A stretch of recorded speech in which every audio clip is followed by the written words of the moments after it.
Hello YouTube, balik lagi di channel Otocam. Kali ini kita ngomongin si oli lagi ya. Siapa sih yang nggak kenal oli buat mesin kendaraannya?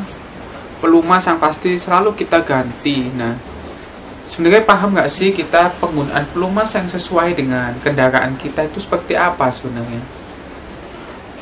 Angka 15W40 di sini apa artinya? Kemudian untuk sertifikasi seperti APSL atau mungkin ada untuk JASOMA, JASO-MB, itu apa sih sebenarnya seperti itu ya kan? Jadi kali ini gue akan ngebahas tentang itu semua pada video yang kali ini. Mungkin agak sedikit teknis banget pembahasannya. Jadi semoga nggak bosan untuk pembahasan kali ini.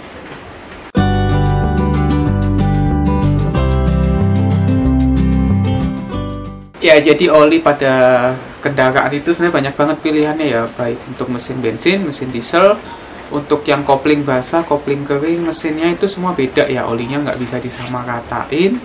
Namun ada beberapa oli yang bisa digunakan untuk beberapa jenis, misalnya gini, kayak contoh Shell Helix HX8. Di situ ada tulisannya bisa untuk gasoline atau untuk diesel. Jadi satu oli bisa untuk mesin bensin, bisa untuk mesin diesel, jadi seperti itu. Nah, sekarang kita akan membahas dulu yang pertama, yang paling sering kita lihat dari oli kalau beli pasti yang dilihat SAE ya kan? SAE atau angka yang di sini 15W40-nya ini. Nah, sebenarnya apa sih arti dari SAE? SAE itu sendiri sebenarnya punya arti, ini gue sambil baca lah ya.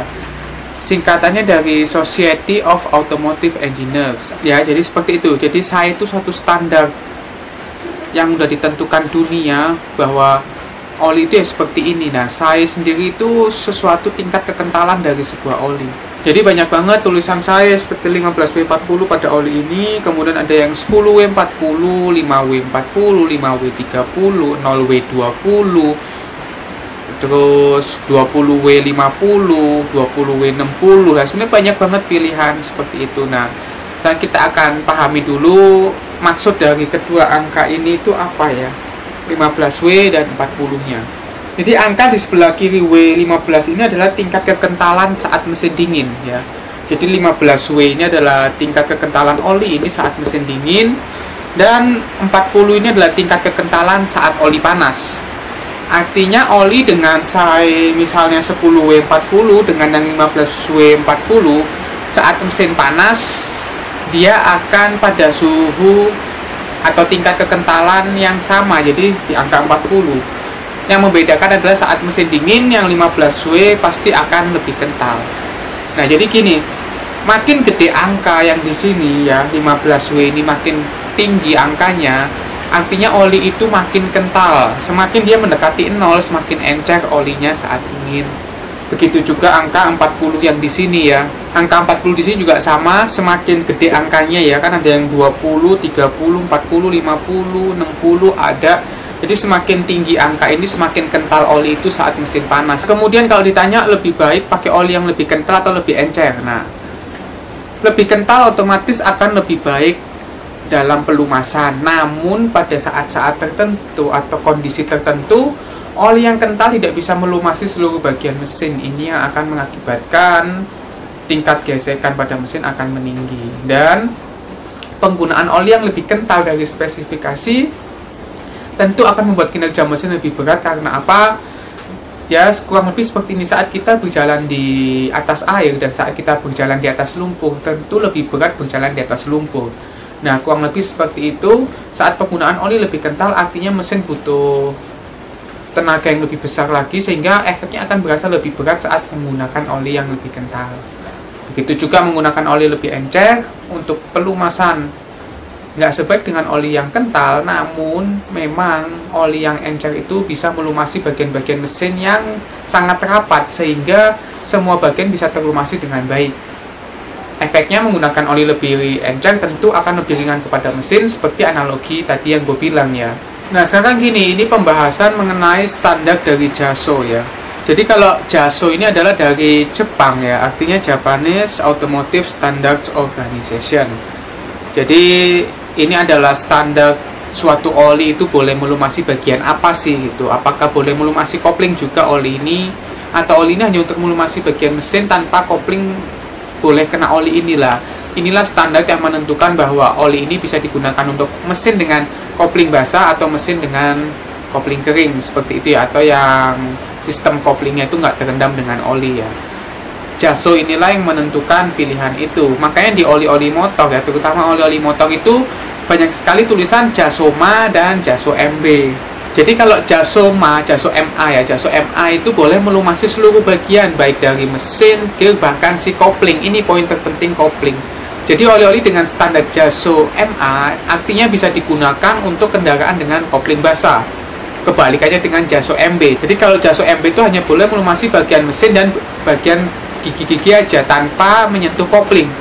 Kalau oli JASO MB kita tuang di motor dengan mesin yang koplingnya basah seperti motor-motor bebek, koplingnya pasti akan slip karena memang spesifikasinya berbeda. Jadi ini poin terpenting buat yang mau coba-coba pakai oli mobil di sepeda motor. Artinya kalian harus pikirkan ini, terutama untuk yang kopling-kopling basah, apakah spesifikasi oli ini bisa untuk digunakan di kopling basah atau enggak. Nah, kalau JASO sendiri, kalau di oli-oli seperti ini ya, oli-oli mobil ini ada lagi kayak misalnya pilihan di sini adalah JASO DH1. DH1-nya artinya untuk heavy duty ya. Ini karena oli diesel, dia punya sertifikasi diesel yaitu DH1, ada yang DH2. Jadi ini untuk yang standar heavy duty ya. Jadi standar dari suatu oli mesin diesel. Kalau memenuhi standar, dia akan ada sertifikasi JASO DH1 atau JASO DH2. Ini yang membedakan dari oli diesel dan oli-oli bensin ya. Jadi kalau baca memang tentu banyak banget sebenarnya spesifikasi dari JASO itu sendiri ya kan. Kemudian kita ngomongin yang terakhir yaitu ada API ya. Pernah nggak sih dengar tulisan di oli ini? Di sini ada tulisan API SL ya kan, ada tulisan API SL, API SN gitu ya kan. Jadi ada beberapa pilihan standar API. Nah, API itu sendiri apa sih? Ya, jadi API itu adalah suatu standar dari Amerika ya. Kepanjangannya itu American Petroleum Institute ya. Jadi itu suatu standar dari Amerika. API standar ini yang menentukan dari kecocokan oli ini digunakan untuk kendaraan dengan tahun sekian. Karena umumnya semakin tinggi sertifikasi API, umumnya oli semakin encer ya. Umumnya seperti itu. Nggak bisa dipukul rata ya, cuman umumnya seperti itu ya. Kalau yang semakin tinggi spesifikasi dari API-nya itu pasti olinya akan lebih encer.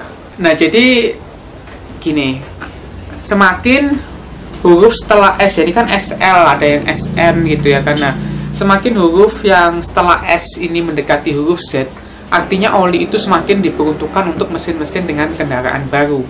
Begitu juga sebaliknya, kalau huruf setelah huruf S ini mendekati A, artinya digunakan untuk kendaraan-kendaraan dengan tahun yang lebih tua. Ya, jadi seperti itu sedikit pembahasan mengenai standar dari suatu oli ya. Ada SAE, ada standar JASO, ada standar API. Ini yang perlu kita perhatikan saat kita harus memilih oli untuk kendaraan kita. Jadi memang kalau kita memilih oli, selain ada lagi beberapa yang mesti kita lihat seperti basic dari oli itu apa, seperti mineral kah, semi sintetis, full sintetis, ester, base power atau apapun, itu banyak pilihan-pilihan yang lain. Namun kita lebih harus melihat kepada spesifikasi oli yang diperuntukkan untuk kendaraan itu. Misalnya kendaraan itu membutuhkan API SN. Ya, kita harus cari lagi oli dengan API SN walaupun itu beda merek, karena pasti kualitasnya akan sama sesuai standar yang ada pada oli itu.